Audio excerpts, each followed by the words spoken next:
বাঁকুড়ার মনসা পুজো তোমরা অবশ্যই সকলে দেখে নিয়েছো, কিন্তু মনসা পুজোর বিখ্যাত সে ঘট বিসর্জনটা কিরকম হচ্ছে সেটা তোমাদের দেখাবো। প্রথমে চলেছিলাম আদি পুরাতন চণ্ডী মেলা, আর এই চণ্ডী মেলার এবারে বক্সটা হচ্ছে বর্মন বক্স। এখানের মধ্যে বর্মন বক্স ছাড়াও বাঁকুড়ার কামাখ্যা মেলোডি সুন্দর নাম করে এখানের মধ্যে বাজনা রয়েছিল, দেখতে পাচ্ছ। তারপর চলেছিলাম বাঁকুড়ার নতুন চণ্ডী মেলা, আর এখানের মধ্যে সুন্দর বক্স সেটআপ কিন্তু রয়েছে, যেখানের মধ্যে মানুষরা খুব আনন্দ সহিত আস্তে আস্তে এগিয়ে যাচ্ছে, দেখতেই পাচ্ছ। তারপর চলেছিলাম স্কুল ডাঙ্গার মধ্যে। স্কুল ডাঙ্গার মধ্যে এখানের মধ্যে দেখতে পাচ্ছি সুন্দর বক্স সেটআপ রয়েছে, আর মানুষের খুব সুন্দর কিন্তু আস্তে আস্তে এগিয়ে যাচ্ছে। তারপর রথতলার একদম চলে এসেছিলাম, বাঁকুড়া যে পুরাতন রথতলা সেই সুন্দর একটা বক্স সেটআপ নিয়ে। তারপরে ভক্তরা কিন্তু আস্তে আস্তে ঘর নিয়ে এগিয়ে যাচ্ছে, দেখতেই পাচ্ছ। তারপর চলে এসেছিলাম বাঁকুড়ার নামও তেলিগোড়া। এখানে বক্স সেটআপ নিয়ে আর কি বলবো তোমাদের, এখানে কিন্তু প্রত্যেকটা বছরে কিন্তু বক্স সেটআপ দারুণ দারুণ চমক থাকে।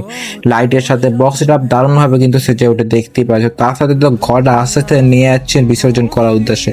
তারপর চলে এলাম ওপর তেলিগোড়া। এখানের মধ্যে দেখো এবারে দারুণটা সুন্দর বক্স সেটআপ কিন্তু এবার আনা হয়েছিল, আর মানুষের ক্রাউডটা জাস্ট দেখো কত পরিমাণ এখানের মধ্যে রয়েছে বক্স সেটআপের সামনে। তাহলে কি এবারে ঘর বিসর্জন কে কে দেখেছো কমেন্টে কিন্তু অবশ্যই জানিয়ে দিও, আর রিলসটি একটু বেশি বেশি করে শেয়ার করে বাঁকুড়ার সমস্ত বক্স সেটআপ আর মানুষজনদের কাছে ভিডিওটা পৌঁছে দাও।